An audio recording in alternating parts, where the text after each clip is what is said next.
Tənbəl deyilsən, sadəcə imkansız hədəflərin var. Səmimi olmağımı istəyirsənsə, bir vaxtlarıma çox əsəbiyəm, çünki bir şeyləri səhv elədiyimi düşünürdüm, amma nəyin səhv olduğunu bilmirdim. İşlərimi toparlaya bilmirdim, hədəflərimi gerçəkləşdirə bilmirdim. Günüm 24 saatda o qədər tez bitirdi ki, elə bil o gün 2-3 saat falan olub, heç özümün də xəbəri olmurdu.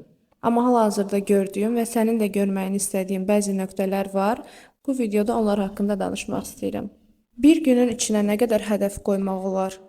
Nə qədər hədəf qoymaq olarsa, əmin ol ki, mən o qədər qoyurdum. Və bunların hamısını bir-bir eləməyə çalışırdım. Mən ümumiyyətlə hal-hazırda ajanda tutmağın faydalarından danışıram. Yəni, əgər işlərin varsa, o ajandaya işlərini sıralamaq çox önəmli bir şeydir. Amma mən o ajandanın bütün səhifəsini doldururdum işlərlə və elədikcə qarşısına tik qoyurdum. Təbii ki, hamısını eləyə bilmirdim. Buna görə də həvəsdən düşürdüm və işlərim yarım qalırdı. Xüsusilə universitet illərimdə bunu çox eləmişəm. Buranı izləyəndə böyük ehtimal o yaş aralığı olacaq. Bütün dərslərimi hər gün oxumalıydım. Üstəgəl kitab da oxumalıydım. Üstəgəl özümə vaxt ayırmalıydım. Dostlarımla da görüşməliydim. Hər birini bir günə eləməliydim. Sanki bütün dünya bir gündə bitəcəkdi. Və bunları eləyə bilmədikcə özümə əsəbləşirdim. Özümü günahkar hiss eləyirdim, məsuliyyətsiz hiss eləyirdim. Düşünürdüm, mən səhvi harda eləyirəm ki, bunları çatdıra bilmirəm. Təbii ki, bir də bunun üstünə işləri həll eləməməyin günahkarlığı gəlirdi. Və mən yəni bütün motivasiyam, gələcəyə aid xəyallarım və s. hamısı bir-bir aşağı düşürdü. Özümə yaxşı davranmayıb, özümdən yaxşı nəticə gözləyirdim. Özümü tənqid eləyib, amma yenə də yaxşı performans gözləyirdim. Nə qədər ədalətli idi bu. Bu arada tik qoyduğum işləri də yarımçıq eləyirdim. Yəni tam eləmirdim. Çünki birini bitirib digərinə çatdırmalıyam. Və sonra başa düşdüm ki, əslində hər şeyi eləmək, hər şeyi çatdırmaq əslində heç nəyi çatdırmamaqdır. Yəni hər şeyi bacarmaq heç nə bacarmamaqdır. Bu qədər sadə. Özümü kimə sübut eləməyə çalışırdım ki, mən hamısını bacaracağam. Burada maraqlı bir sual yaranır. Çünki həqiqətən özümə sübut eləməyə çalışsaydım, sevdiyim şeyləri layiqincə yerinə gətirərdim. Döndüm, özümə bu sualı verdim və artıq daha da işlərim qaydasına düşməyə başladı deyə bilərəm. Əgər belə bir problem yaşayırsansa, birinci özünə dön, qayıt və sual ver.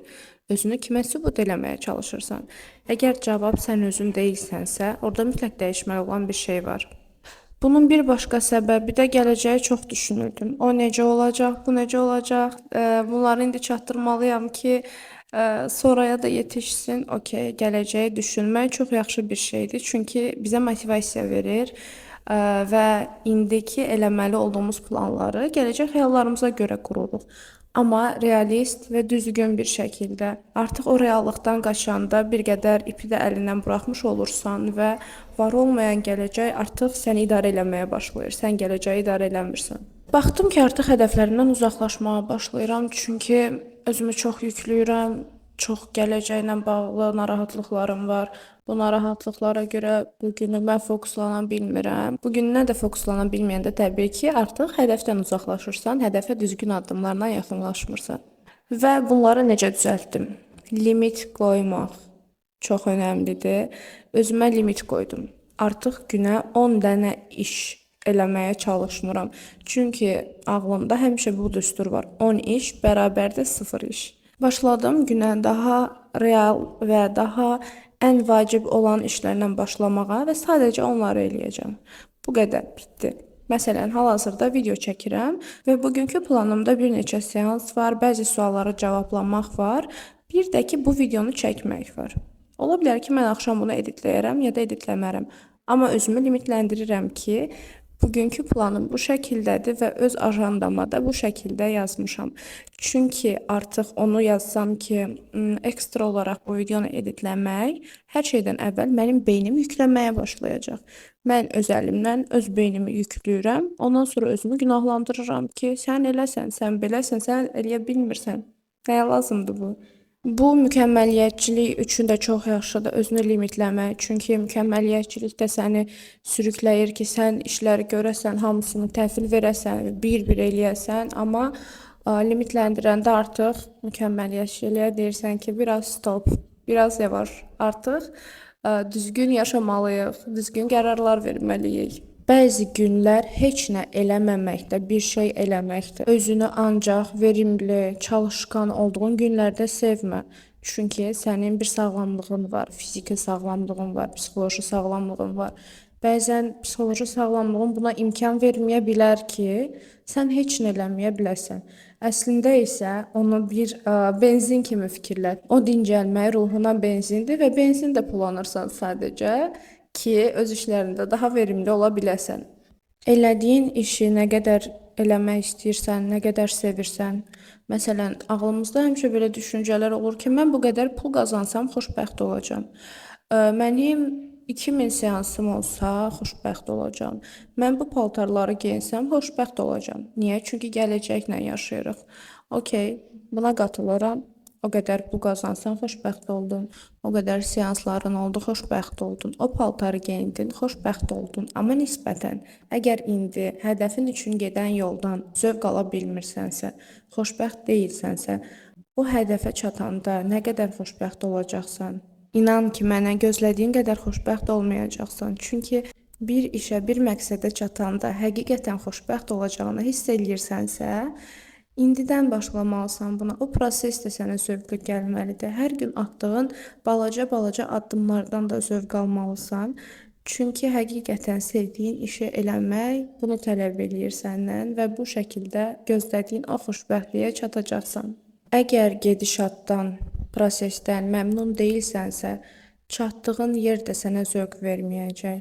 Yəni prosesdə daim yarım buraxırsansa işlərini, başqa səbəb olaraq da bayaq da dedim ki, bəlkə də sadəcə prosesi sevmirsən və artıq bir şeyləri dəyişdirməyin vaxtı gəlib çatıb.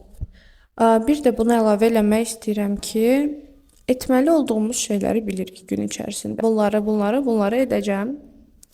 Amma bunları etməyəcəmi bilmirik. Bir dənə də etməməli olduğum şeylər listi hazırlamaq lazımdır əslində.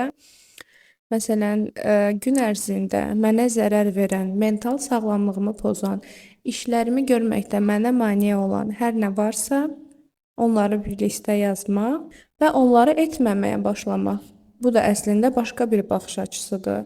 Edəcəklərimizə və etməməli olduqlarımıza fokuslanmaq. Bir insanın özündən mükəmməllik gözləntisi və ya ekstra hədəflər qoymağı, ona yük olacaq hədəflər qoymağı özünə edə biləcəyi ən böyük acımasızlıq ola bilər deyə bilərəm. Çünki biz insanıq və balanslı yaşamaq bizim üçün hər zaman çox önəmlidir. O balansı pozanda artıq bədənin də sənə deyəcək ki, mənim balansım pozulur, zehnin də deyəcək. Ona görə sakit ol, yavaşla. Dünya bir gündən idarə olunmur və sən heç bir hədəfinə bir gündə çatmayacaqsan. Bunları özünə xatırlat. Ümid edirəm ki, bu video yararlı olub sənin üçün. Özünə çox yaxşı bax.